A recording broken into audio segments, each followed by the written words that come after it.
বলা চলে আজকে যে একটা মেগা স্যাটারডে, তারপরে কালকে একটা মেগা সানডে থাকছে, একেবারে বাংলার রাজনীতির জন্য বলা চলে মেগা উইকেন্ড, তার ছবিটা তোমাকে সরাসরি দেখাবো। প্রস্তুতি ইতিমধ্যেই কিন্তু এখানে যে স্টেজ রিহার্সাল 5 লক্ষ ঘন্টে গীতা পাঠে তা শুরু হয়েছে।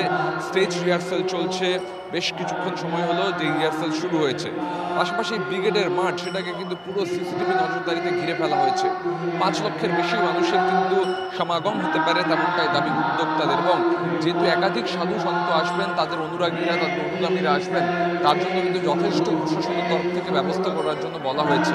এটা হচ্ছে মূল মঞ্চ যেখানে আমরা দাঁড়িয়ে রয়েছি। এই মূল মঞ্চ 66x70 ফুটের, এর পাশে দুদিকে আরো দুটা মঞ্চ রয়েছে, তিনটে মঞ্চ, মূল তিনটে মঞ্চতেই কিন্তু জায়েন্ট স্ক্রিনের ব্যবস্থা করা হয়েছে, বায়ো টয়লেটের ব্যবস্থা থাকছে, এবং উদ্যোক্তারা তারা জানাচ্ছেন যে এটা কিন্তু একটা নজির গড়তে চলেছে বাংলায়, খাস কলকাতায় এবার এরকম এত বড় আয়োজন প্রথমবার। দ্বীপ, ধন্যবাদ। আমাদের প্রতিনিধি সুমন যে ছবি দেখাচ্ছিল ব্রিগেড ময়দানে, একদিকে যেমন চলছে গীতা পাঠের আয়োজনের প্রস্তুতি, তার অন্যদিকে নজিরবিহীন নিরাপত্তার ছবিটাও দেখতে পাওয়া যাচ্ছে।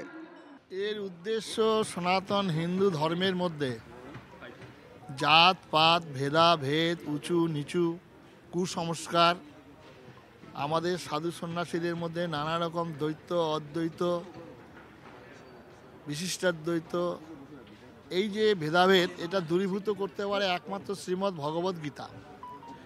তারপরে আমাদের মধ্যে যে মানসিক শারীরিক যে অশান্তির দূরীভূত করতে পারে শ্রীমদ্ ভগবদ্ গীতা।